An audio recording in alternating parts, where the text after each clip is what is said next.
Bienvenue pour ce 3e numéro de Lambda. Le mot et la réalité qui le recouvrent peuvent tous à un moment ou à un autre et à divers degrés nous concerner. Le thème abordé aujourd'hui est celui du handicap. Pour ce faire, nous accueillons et nous la remercions de nous accompagner Laurence Forêt. Bonjour. Merci d'être venue, d'avoir accepté l'invitation de Lambda. De par votre métier, votre engagement professionnel, vous côtoyez quotidiennement les personnes handicapées, les personnes en situation de handicap. Nous avons 3 sujets que nous allons regarder ensemble et nous reviendrons vers vous après chacun de ces sujets pour recueillir vos réactions et puis vous permettre de donner des compléments d'information et apporter une réflexion. Très bien. À tout de suite, À tout de merci. suite.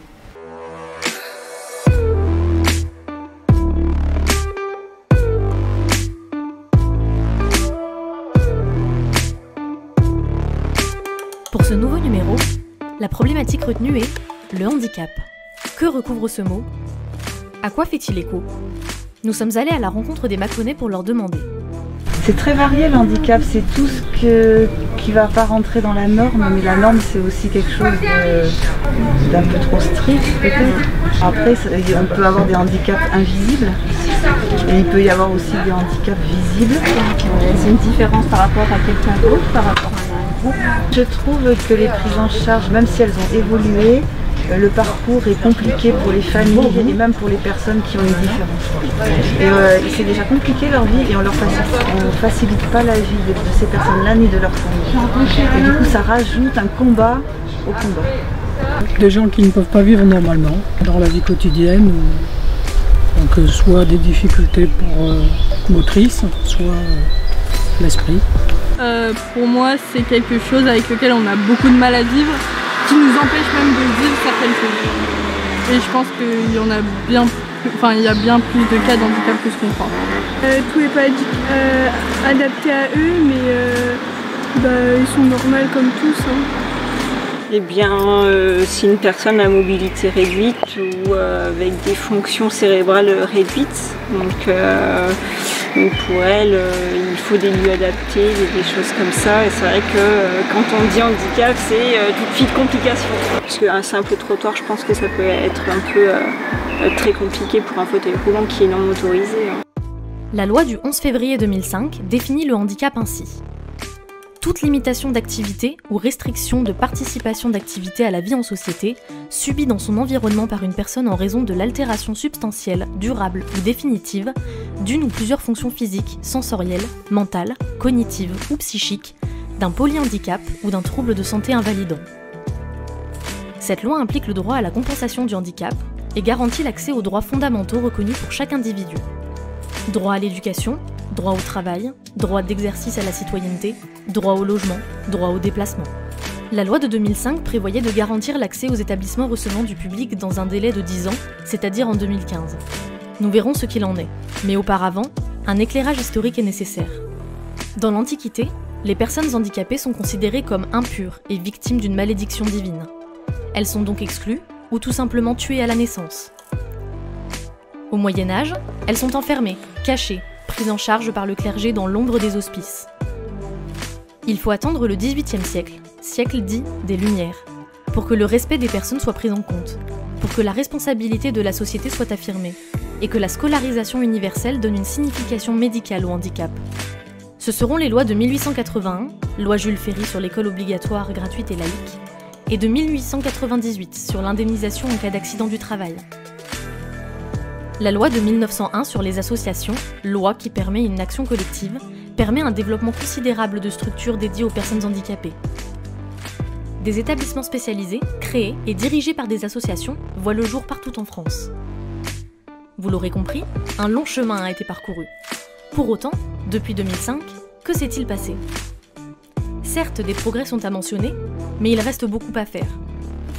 D'après une enquête de France Handicap, seuls 45% des personnes interrogées, handicapées ou non, jugent satisfaisante l'accessibilité aux transports en commun. 67% des personnes handicapées déclarent rencontrer des difficultés chaque jour dans leurs déplacements. Reports successifs, objectifs non remplis. Un exemple, sur 1 million de lieux publics, seuls 350 000 sont accessibles à ce jour. Pour les gares SNCF, l'échéance a été décalée en 2024. L'INSEE estime que 12 millions de Français au total, soit 20% de la population, est atteint d'handicap, et 80% ont un handicap invisible. 13,4% des Français ont une déficience motrice. 11,4% sont atteints d'une déficience sensorielle, perte partielle ou totale d'un sens. 9,8% souffrent d'une déficience organique, liée aux organes vitaux. 6,6% sont atteints d'une déficience intellectuelle ou mentale. Et 2 à 3% de la population utilisent un fauteuil roulant. Nous le constatons, l'histoire est loin d'être terminée et il reste de nombreuses pages à écrire. C'est un sujet complexe par nature. Daniel Calin, philosophe et enseignant, en parle ainsi. Une personne handicapée n'est jamais réductible à son handicap. Nous allons maintenant nous tourner vers 3 acteurs qui interviennent localement dans le champ du handicap. Voilà, nous allons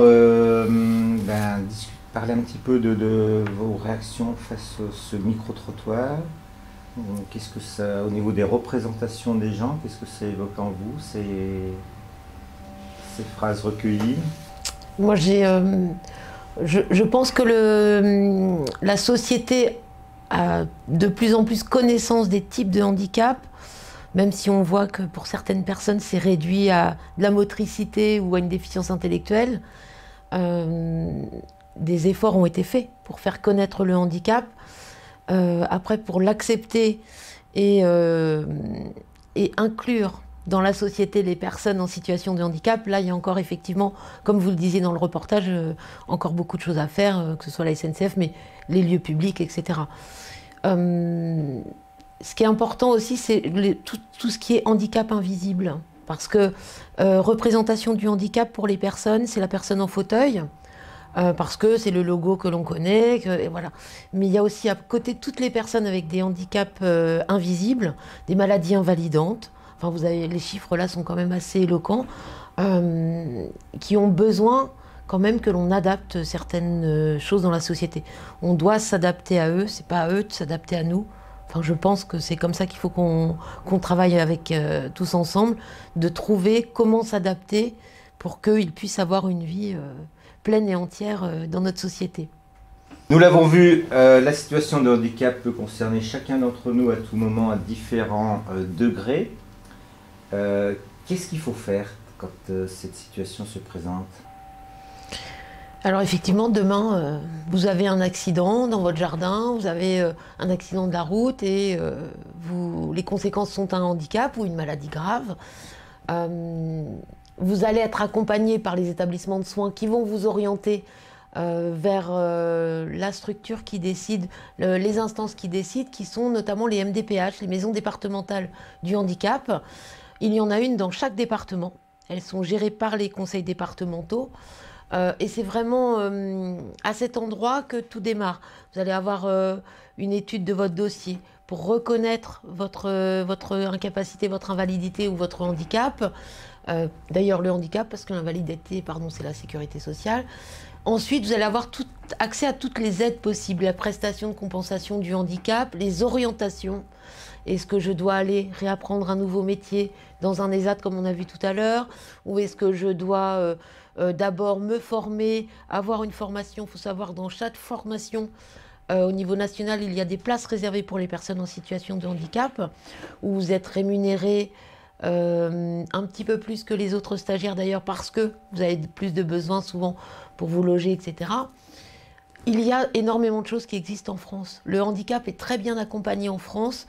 Il y a beaucoup d'aides, même s'il y a encore des choses à faire, c'est ce qu'on a vu dans les reportages, mais il y a beaucoup d'aides et vraiment l'acteur premier va être la maison du handicap, la MDPH de votre département, que vous pouvez joindre par téléphone, sur internet ou en direct, et qui ont des assistantes sociales, des médecins, enfin voilà, qui ont qui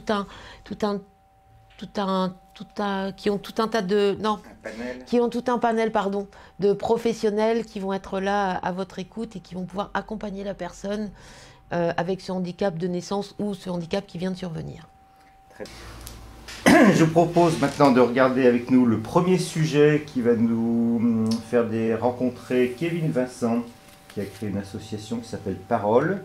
C'est une interview qui a été enregistrée il y a quelques semaines déjà en visio, puisque Kevin Vincent a quitté Mâcon, il est désormais à Marseille. Et cette association Parole, il en a créé un petit peu partout dans plusieurs villes de France. Nous l'écoutons, nous écoutons ce qu'il dit, et puis on se retrouve tout de suite après. Très bien. Écoute, moi c'est Kevin, j'ai 28 ans, j'ai créé l'association Parole en novembre 2021 avec mon meilleur ami depuis 18 ans, qui est aussi en situation de handicap. Ouais. Il était paraplégique, donc il a l'utilisation de ses membres supérieurs mais pas inférieurs. On est parti, voilà, on a créé l'association tout simplement un petit peu sur un coup de tête. On a croisé un vieil ami à nous, à Mâcon, qu'on n'avait pas vu depuis plus de 10 ans. Un vieil ami qui était aussi en situation de handicap, Ouais. qu'on connaissait de Lyon, du centre d'éducation motrice de la Fondation Richard, où on a passé notre jeunesse.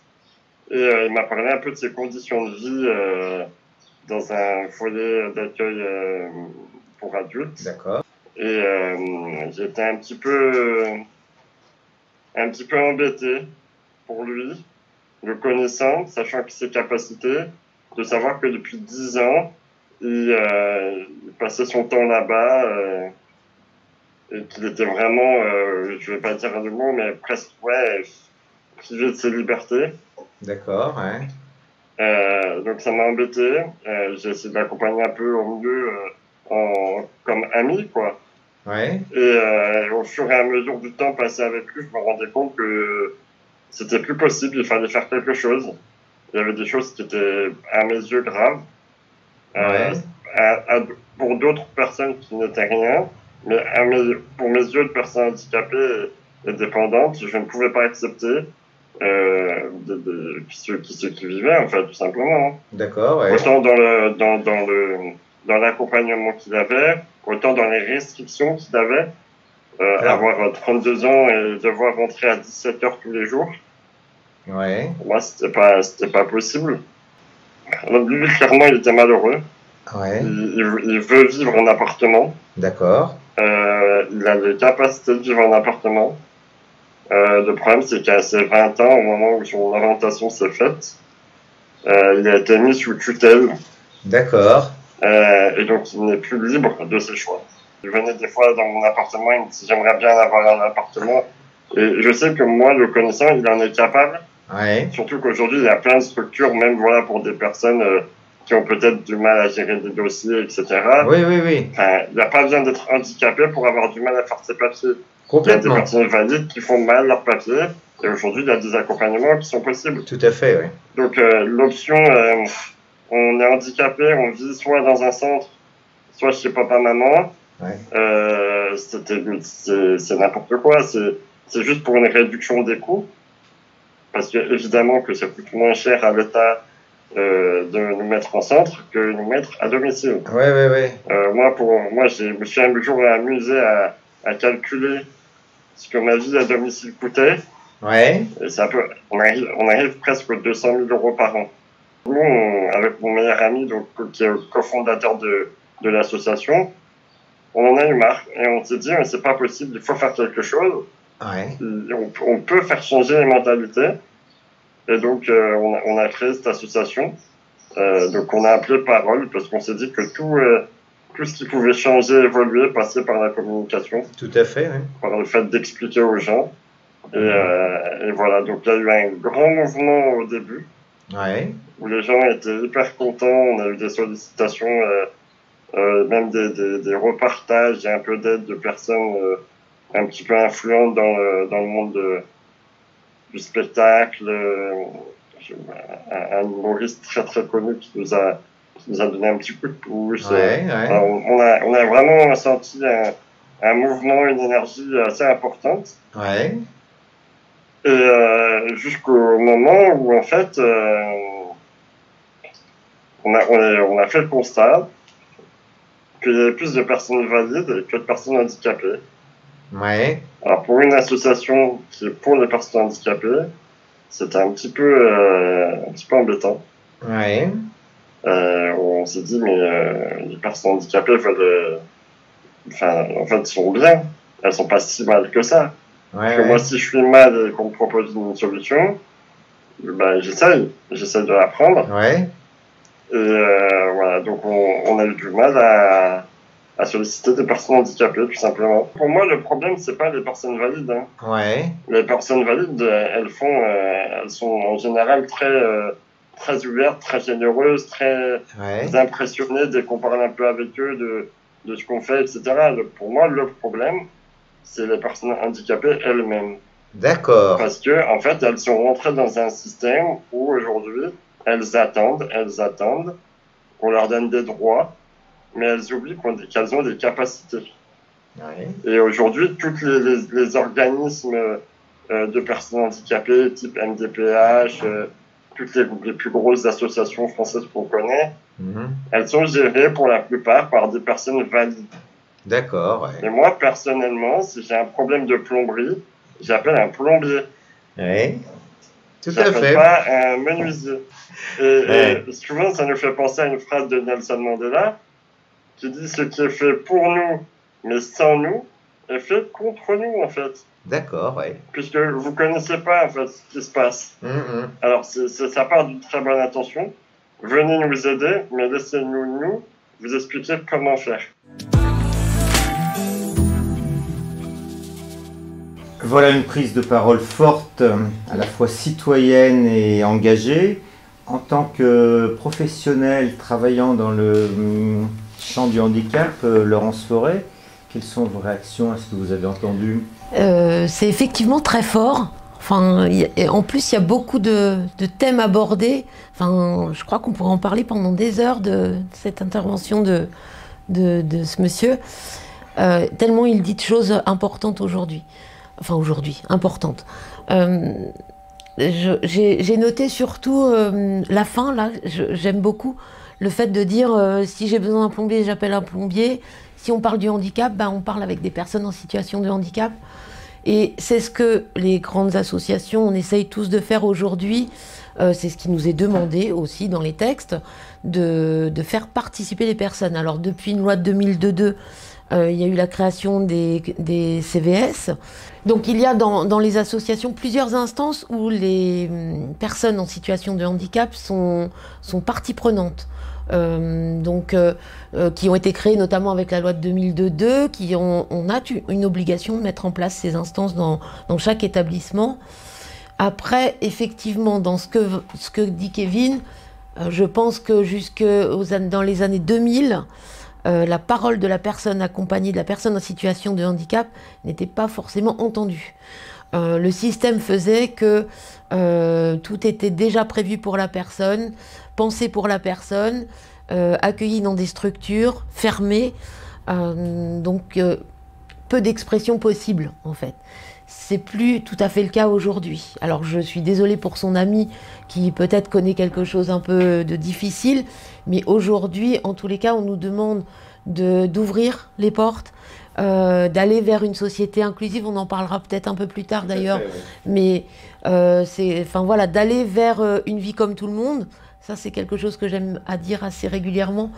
Et donc, on essaie d'entendre la parole de la personne, ses besoins, de quoi elle a besoin, et de ne pallier que les manques, que les difficultés. Et pas d'aller au-devant de ce qu'elle pourrait avoir envie, mais bien de la laisser s'exprimer quand elle peut s'exprimer. Et effectivement, les mesures de protection juridique comme les tutelles, les curatelles sont là pour venir en appui sur les parties où la personne ne va pas avoir les capacités de s'exprimer ou de faire un choix. Mais sinon, généralement, les mandataires laissent quand même une liberté aux personnes de choix dans ce qu'elles veulent pour leur vie. Voilà, je pense qu'il faut rétablir un petit peu, même s'il y a toujours des situations compliquées que l'on peut connaître. Voilà. C'est vrai que Kevin Vasson ne date pas en fait cet épisode, hein, donc ça peut remonter à plusieurs années avant toutes les mises en place de systèmes dont vous avez largement donné les détails. Après voilà, c'est son ressenti à lui aussi en tant qu'individu. Par contre, est-ce que vous pouvez réagir sur le fait de sa parole concernant les handicapés ne s'investissent pas suffisamment, ils attendent trop des valides etc. C'est un petit peu ce que je vous disais, c'est que pendant très longtemps, tout était institutionnalisé. Donc les personnes ne s'autorisaient pas. Parce que tout était pensé pour elles, tout était organisé pour elles. Donc je pense que au bout d'un moment, les personnes ne s'autorisaient plus rien. C'est plus le cas aujourd'hui. Aujourd'hui, nous avons, enfin moi en tous les cas dans les établissements que je dirige, nous avons des jeunes personnes qui arrivent, qui savent très bien qu'elles ont des droits. Elles ont des devoirs certes, mais elles ont aussi beaucoup de droits qui vont d'ailleurs être de plus en plus importants dans les années à venir. Et elles savent utiliser ces droits et venir nous interpeller en disant « Moi, j'ai envie d'habiter un appartement, je sais ce qui me manque, donc je veux aller dans un appartement » et nous devons programmer ce choix et répondre à ce choix. Voilà. Un mot très important, les capacités. Kevin a parlé beaucoup de son ami en disant « Il a les capacités ». Ben oui, en fait, il faut qu'on parte des capacités de la personne. Parce que handicap ne veut pas dire incapable pour tout. Handicap, c'est certaines difficultés pour certains actes de la vie, pas tous. Donc on a des capacités et il faut rebondir sur les capacités. Tout à fait. Voilà. Bien, le deuxième sujet va nous conduire sur 2 foyers de Charnay-les-Mâcons qui dépendent de la résidence départementale d'accueil et de soins, la RDS, le foyer des Luminaires et le foyer des Bruyères. La responsable en est Florence Mathus-Fournier, qui est cadre supérieur socio-éducatif, qui va nous présenter ces 2 structures. On va également voir les professionnels qui ont accepté de nous montrer un petit peu leur travail auprès des résidents. On a pris soin de respecter à la fois l'éthique, leur intimité, et c'est pour ça que les images sont un petit peu floutées pour ne pas les reconnaître. Voilà, on se retrouve après ce reportage. Le site de Charnay accueille des personnes en situation de handicap depuis 1995. Nous avons ici un foyer de vie.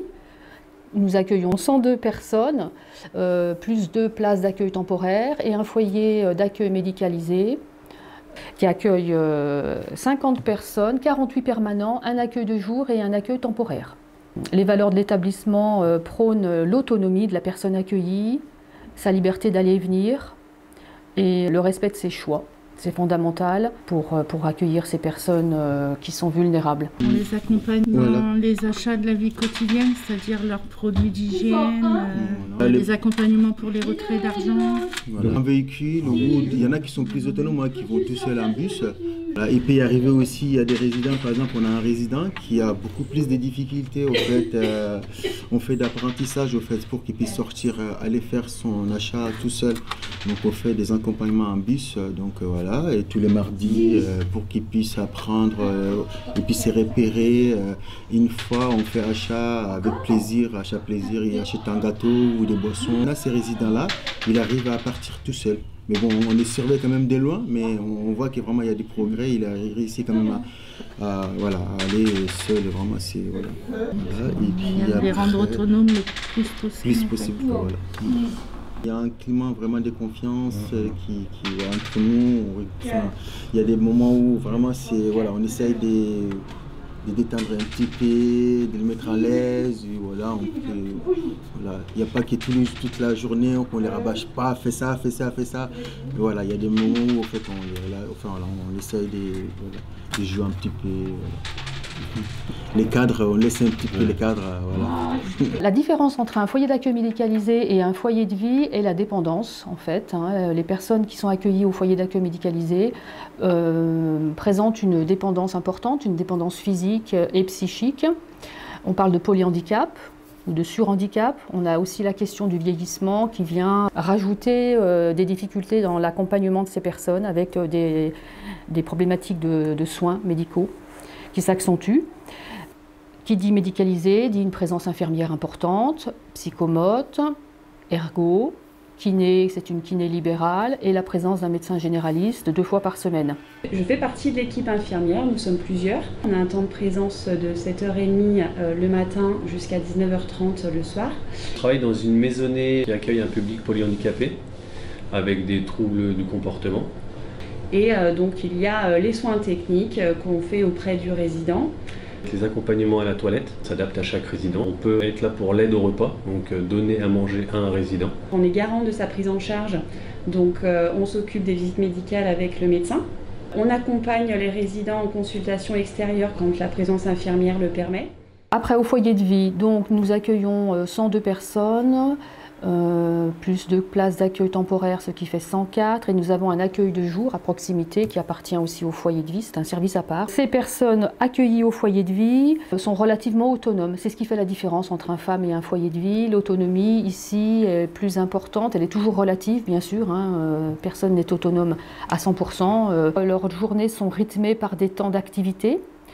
Donc nous avons un pôle animation aujourd'hui de 7 animateurs qui travaillent aussi bien au foyer d'accueil médicalisé qu'au foyer de vie et à l'accueil de jour également. Ils proposent des activités, en tous les cas des activités à visée thérapeutique pour certaines. On essaye de travailler sur la compensation du handicap. On travaille différentes capacités psychomotrices autour de la précision, lancer, tirer, le tonus, la posture, l'équilibre. Nous, on va essayer de s'adapter justement à leurs capacités, s'ils peuvent se mettre debout ou pas, s'ils peuvent faire tel geste ou pas. Ce sont vraiment des activités qui viennent comme support au projet personnel individualisé.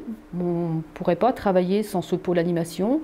Les activités sont aussi portées par les professionnels des services, mais il est vrai que l'animation vient nourrir le quotidien de ces personnes et répondre à leurs besoins, d'être avec les autres, le lien social aussi en interne, d'être occupé, de se sentir utile, d'être bien avec eux-mêmes aussi. Voilà, il y a toutes ces dimensions qui sont travaillées avec ces animateurs. Alors ici, c'est un atelier d'art plastique, donc on va travailler un peu de tout. Il y aura du dessin, de la peinture, du modelage en argile, il y aura du pastel. Et ce sera vraiment en fonction de chacun, suivant les possibilités et suivant les envies. Tous les ans, on a pour habitude de présenter toutes les créations à la salle du Vieux Temple, donc c'est en novembre. On essaye de représenter tout le monde, donc c'est important et on aimerait vraiment avoir plus de monde à l'occasion de cette présentation, parce que c'est important pour les résidents aussi d'être valorisés, de montrer que c'est pas le handicap la primeur, mais que c'est leur créativité, leurs possibilités, et vous pourrez voir qu'ils sont extraordinaires. Nous avons besoin d'un psychiatre. Depuis longtemps, nous en cherchons un. Les équipes ont besoin de cette expertise pour comprendre les troubles du comportement, les pathologies qui peuvent vraiment dépasser les professionnels de terrain qui ne comprennent pas tel agissement, etc. Nous avons bien sûr des besoins pour l'été, aux femmes et aux foyers de vie. Nous recrutons. C'est un petit peu compliqué, mais ça ne concerne pas forcément que la résidence départementale, c'est compliqué de partout, de recruter des jeunes pour l'été, juillet-août, sur 2 mois. Ça peut concerner des personnes qui ont envie de découvrir ce métier. Après, en termes de besoins, oui, aujourd'hui, nous recherchons un animateur ou une animatrice au niveau du jardin, qui aime la nature, qui est en capacité d'accompagner des résidents. Infirmière aussi, faut pas le cacher, donc infirmière sur le foyer d'accueil médicalisé. C'est très problématique de trouver donc, ces infirmières aujourd'hui en structure médico-sociale. Voilà, pour rebondir sur ce qui avait été dit dans le précédent sujet, la pensée de Daniel Calin, une personne handicapée ne se réduit pas à son handicap. Après les images qu'on vient de voir, c'est fort, je crois, cette pensée. Vous souhaitez réagir un petit peu par rapport à ce que vous avez entendu des professionnels sur ces foyers? Oui, en fait, ça présente très très bien ce type d'établissement pour ce type de handicap. Je voudrais pas qu'on généralise le handicap à ce type de handicap qui nécessite énormément de soins, de structures spécialisées. Juste, on faudrait pas réduire uniquement le handicap à ce type de structure, mais elles ont toute leur importance et je pense qu'il faut savoir qu'elles existent, qu'elles accueillent 365 jours par an, qu'elles peuvent soulager des familles. parce que gérer une personne, on a vu où il y a besoin de faire des transferts avec du matériel, etc. Sinon on porte les personnes, c'est très lourd, enfin voilà. Donc elles ont toute leur place et elles soulagent les personnes, les familles sur des actes de la vie quotidienne qui deviennent compliqués, qui pour nous semblent très simples. Nous on se lève, on prend notre douche. Vous avez vu là, pour une personne dans cette situation, ça mobilise du personnel, de l'équipement, etc. Après, ce que disait la cadre là, c'est la difficulté de recruter aujourd'hui. Alors ça, c'est effectivement national. Nous travaillons beaucoup avec plusieurs fédérations au niveau national sur comment donner envie aux personnes de travailler dans le milieu du handicap, dans le médico-social. Il y a 20-30 ans, il y avait énormément de personnes qui sont venues dans ce secteur, qui vont partir bientôt en retraite. On est un des secteurs professionnels en France où il va y avoir énormément de départs en retraite là, dans les 10 années à venir. Les premières associations se sont créées dans les années 70, 80. Donc là, voilà, on commence à avoir énormément de départs. Et aujourd'hui, on a beaucoup de mal à recruter des professionnels, quel que soit le niveau. Là, on parlait de médecins, psychiatres, mais aussi, tous les niveaux sont difficilement... on ne trouve pas les personnes. D'après vous, la solution serait où? Parce que c'est pour le handicap, mais c'est aussi dans plein de domaines. Alors la solution déjà, en tous les cas je vais parler pour ma paroisse, les solutions pour le handicap, c'est déjà de faire connaître les métiers du handicap, d'expliquer aux jeunes toute la reconnaissance qu'on reçoit quand on travaille dans ces métiers de l'humain. En fait, je pense qu'on n'imagine pas tout ce qu'on reçoit comme message de la part des familles, de la part des personnes accompagnées. Des fois c'est un regard, des fois c'est un merci, et c'est ça au quotidien. Donc il n'y a quand même pas beaucoup de métiers où on a ce remerciement quasi quotidien des personnes pour ce que l'on fait. Enfin voilà, c'est un métier valorisant, qui est valorisé depuis peu par des primes, des augmentations financières, parce que les salaires étaient un petit peu en deçà de ce qu'on pouvait attendre, ce que pouvaient attendre les personnes. En tous les cas, moi je milite pour faire connaître les métiers. Et là prochainement, je vais participer à un morning café sur Mâcon avec le service public de l'emploi, où on va de façon très décontractée expliquer aux jeunes. Donc à la fois une information, quels sont les différents métiers que nous pouvons trouver dans le champ du médico-social. Qui ont peut-être peur de ne pas y arriver, entre guillemets, ou de ne pas être à la hauteur. Donc ça, c'est seule la formation. Qui ont peut-être peur de ne pas y arriver, entre guillemets, ou de ne pas être à la hauteur. Donc ça, c'est seule la formation. C'est ça. Et on a la chance d'avoir des formations sur Mâcon, des organismes de formation qui forment sur Mâcon, sur plusieurs métiers du médico-social.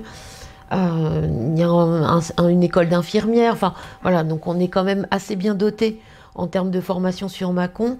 C'est juste que les représentations du métier ont besoin peut-être d'être un peu remises au goût du jour et revalorisées. Voilà. Sûrement, oui, tout à fait. Bien, on arrive au troisième sujet, il vous concerne plus particulièrement. Oui. Puisqu'on va aller découvrir les ateliers de l'ESAT des Saugerets à Mâcon. Oui. Que vous connaissez puisque vous en êtes la responsable depuis quelques mois. Voilà. On regarde le reportage et puis après vous nous présenterez un peu plus l'ESAT. Très bien. Bonjour, je suis David Fattier, donc je suis le chef de service de l'ESAT des IMC 71 depuis quelques mois maintenant. Je coordonne l'activité d'accompagnement sur la partie médico-sociale et travail avec l'aide de 4 moniteurs d'atelier. Alors pourquoi j'ai décidé de m'orienter dans le médico-social? C'est tout simplement pour replacer l'humain au centre de nos préoccupations et redonner du sens à l'action. J'étais aussi dans une optique où je souhaitais transmettre et apprendre de ces personnes et contribuer à la concrétisation d'un projet professionnel. Preuve en est où on a modernisé notre outil de travail, on a remplacé initialement les presses offset qui occupaient nos ateliers par des presses nouvelle génération entièrement automatisées qui sont numériques. Nous sommes donc devant une presse numérique 4 couleurs, quadri, Avec cet outil de travail qui est intégralement adapté aux capacités des personnes que nous accompagnons, en fait, nous sommes capables de répondre aussi bien à une clientèle de marché public que de privé. Nous avons aussi bien en donneur d'ordre de l'hôpital de Mâcon que des artistes peintres pour qui nous faisons des reproductions pour des expositions, donc des particuliers. Ici, nous sommes à l'ESAT des IMC 71. Actuellement, nous accueillons 35 personnes en situation de handicap pour un agrément de 26 ETP. Donc, notre vocation, elle s'articule autour de deux paramètres, de deux aspects importants. L'aspect médico-social, accompagnement médico-social, et aspect professionnel, accompagnement par le travail. Donc en fait, on travaille essentiellement avec une clientèle de donneurs d'ordre privés et publics et collectivités. Et actuellement, nous avons des travaux en cours pour les deux classifications de clients, donc institutionnels, publics et une clientèle de privé. Et je vais vous présenter cet atelier. Donc là, nous sommes sur un atelier d'étiquetage de sachets pour un client de l'agroalimentaire, où on vient sur une face recto coller tous les renseignements du produit ainsi que la DLUO, et sur le verso on viendra étiqueter la référence produit, en fait, la marque du produit, la marque client. Et c'est pour ça que ces personnes travaillant dans l'agroalimentaire portent une charlotte. On respecte en fait le cahier des charges qui nous a été demandé par le client. En fait. Ensuite, nous avons un autre travail qui est décliné en plusieurs étapes dans cet atelier, où on vient pour un client privé conditionner des références de visserie dans des sachets. La première étape, c'est qu'on vient étiqueter les sachets. Donc on a quelques personnes qui réalisent la première étape, où on vient étiqueter le sachet. Ensuite, la deuxième étape, nous avons des personnes à l'aide de gabarits qui viennent conditionner une quantité de référence dans ce sachet. La troisième étape, c'est une étape de contrôle où l'on vient, à partir d'un poids cible, contrôler que la quantité cible est bien réellement présente dans les sachets. Donc on vient contrôler tous les sachets. Vous voyez qu'on a adapté les différents postes aux capacités des personnes, et on a véritablement les différentes étapes du collage d'étiquettes en passant par le conditionnement, le contrôle, et la dernière étape qui est le thermosoudage, où on vient fermer hermétiquement le sachet en finale à l'aide d'équipements de thermosoudeuse. Donc l'opération consiste à fermer hermétiquement et couper le sachet. C'est qu'en fait on couvre tous les aspects de la production, mais on couvre aussi toutes les capacités de notre savoir-faire. C'est-à-dire qu'on a des postes et des personnes qui sont interchangeables. Les personnes qui sont à l'étiquetage passeront sur le conditionnement, et ainsi de suite. Les personnes qui étaient sur le conditionnement basculeront sur l'activité de thermosoudage ainsi que sur le colisage. Donc on couvre et on a une rotation de l'ensemble de notre personnel sur les différents ateliers. Dans l'ensemble de nos savoir-faire, on a d'autres compétences. Ici, nous sommes dans l'atelier impression, où on va de l'édition numérique de supports divers et variés à la création graphique, en passant par le flocage de tout textile plat. Moi, je m'appelle Anne-Sophie P. Je suis arrivée dans l'établissement en 2015. Et j'étais dans un foyer, ça faisait 7 ans. Moi, je travaille dans les aides des saugerets. Je fais tous les postes, je suis polyvalente dans tous les postes. Moi, je m'appelle Vincent. Moi, je vis en appartement à Charnay depuis juillet. Et voilà, je suis dans l'établissement depuis juin 2013. Et donc, depuis le mois d'avril, je fais une mise à disposition à la MDPH le mardi. Voilà, c'est une journée dans la semaine. Je vais avoir un logement à Charnay-les-Mâcon. Fin avril, c'est compliqué d'avoir la somme d'argent pour acheter tout le matériel du coup. prend plus de temps. Pour en fait casser la salle de bain, en fait ils ont fait une marque et je peux pas accéder. Et mettre des barres et une chaise de douche en plus. Et qui coûte très cher. J'ai mis 1 an à trouver un logement. J'avais le projet d'appartement depuis 3 ans, mais pareil, ça a mis au moins 1 an avant de trouver l'appartement que j'ai actuellement. On n'est pas obligé de dire voilà où on va, qui c'est qu'on invite. Il n'y a pas d'horaire, quoi. C'est ces côtés-là qui sont positifs. Il y a une place dans un seul bus, et ce qui manque, c'est d'autres places pour plusieurs personnes en fauteuil qui puissent prendre le bus en même temps, pour faciliter le transport pour tout le monde, et s'adapter. Donc moi, j'ai un abonnement, et comme quelques collègues aussi, on est plusieurs à avoir un abonnement à l'année à Lyon, donc on se rend au Groupama Stadium, qui est le stade de foot de l'Olympique Lyonnais, tous les 15 jours pour voir les matchs. Voilà ce reportage réalisé il y a quelques semaines déjà, les actes des Saugerets, dont vous avez pris la direction il y a quelques mois déjà. On a vu les ateliers, on a vu aussi ces résidents, non, ces travailleurs, quel est le terme plus précis? Alors pour le coup, les 2 personnes que l'on voit à la fin, ce sont des travailleurs des ZAT, puisqu'ils sont en logement autonome, ils ne sont plus résidents dans l'association. D'accord.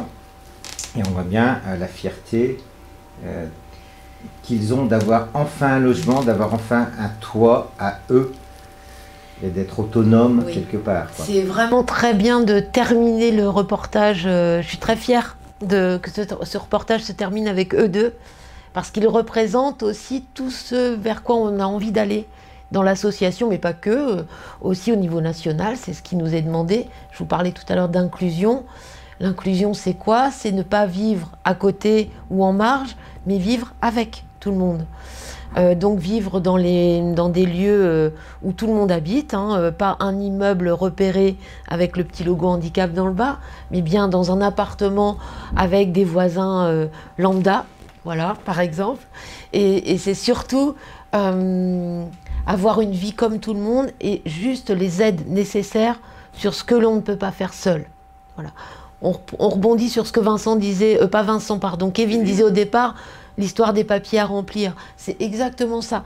Quel que soit aujourd'hui votre type de handicap, qui dit handicap dit une capacité amoindrie, diminuée un petit peu. Les aides, elles vont devoir combler cette capacité que vous n'avez pas, compenser, combler. Mais le reste, quand vous avez les capacités, vous pouvez avoir une vie comme tout le monde.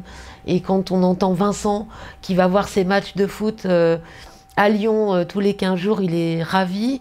Quand on entend Anne-Sophie qui, depuis, a son logement, ça y est, elle a son logement, qui arrive le matin avec le sourire jusque-là au travail, parce qu'elle a maintenant une vie comme tout le monde. Elle fait ses courses dans la petite supérette du coin, elle prend le bus pour venir travailler. Enfin voilà, elle a une vie comme tout le monde. Et c'est ce vers quoi on a envie d'aller. Le travail est aussi un premier niveau d'émancipation vers une vie ordinaire, si on peut dire. Parce qu'avant, on disait milieu ordinaire, milieu protégé. Aujourd'hui, une vie ordinaire, c'est quoi? C'est je travaille, j'ai mon logement, ce à quoi on aspire tous, en fait. Avoir un logement, avoir un travail, avoir une vie de famille, c'est quand même assez souvent les aspirations de tout le monde. Aujourd'hui, on peut.